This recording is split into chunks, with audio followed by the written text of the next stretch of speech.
For this project, we had a man in his 80s come along to one of the information sessions, and we thought he was the person we were going to be putting solar on their roof, and he said, no, that's actually for my father. So with the Solar Savers program, one of our great stories was that a 102-year-old man putting solar on his roof because he understood that the benefits lasted way beyond his lifespan.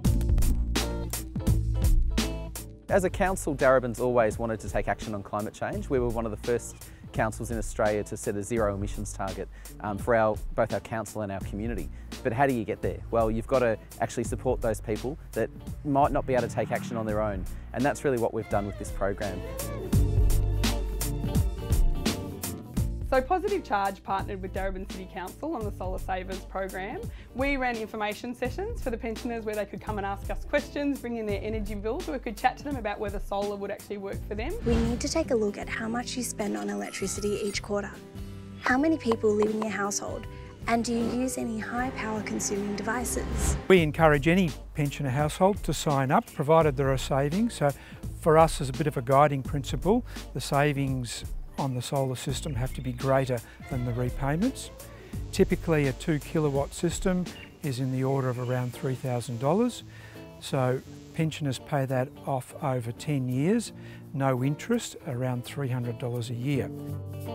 So that's today, that's this week, this month, and that's what we're doing now. I'm Colin Sutton and I live in Preston, which is part of Darebin Council, which is how I got into this program.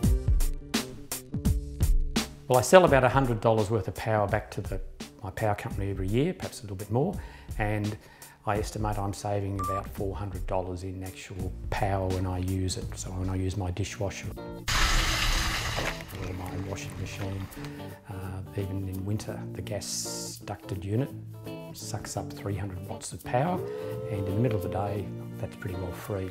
One of the really great things we discovered post the installation of the first group in 2014 was that many of the pensioners felt comfortable about using their air conditioners. So previously, around 70% of them had air conditioners but weren't using them during heat waves because they didn't feel they could afford the electricity.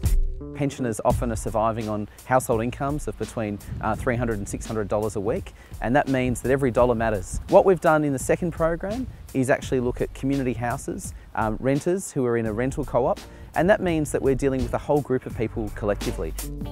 The way the scheme will work, we will save money on our power bills. We'll pay a very slightly higher rent, and that will continue indefinitely for us, even after the solar panels are eventually paid off after 10 or 15 years. That will end up as a net gain to the co-op as well, where we'll be able to use the ongoing cost after the panels have been paid off to house more people and to think of other ways to become more sustainable. Well, the reasons why I got involved with the program was that it was partly financial. I'm certainly saving money, as I've just told you before, and also a feel-good factor. You're sort of helping the environment.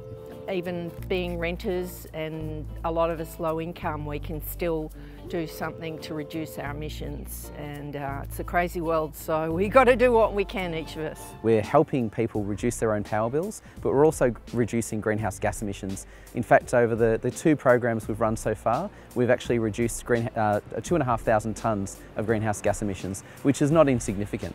It also means that it sends a message to other communities: this is what you can do to help those most vulnerable people.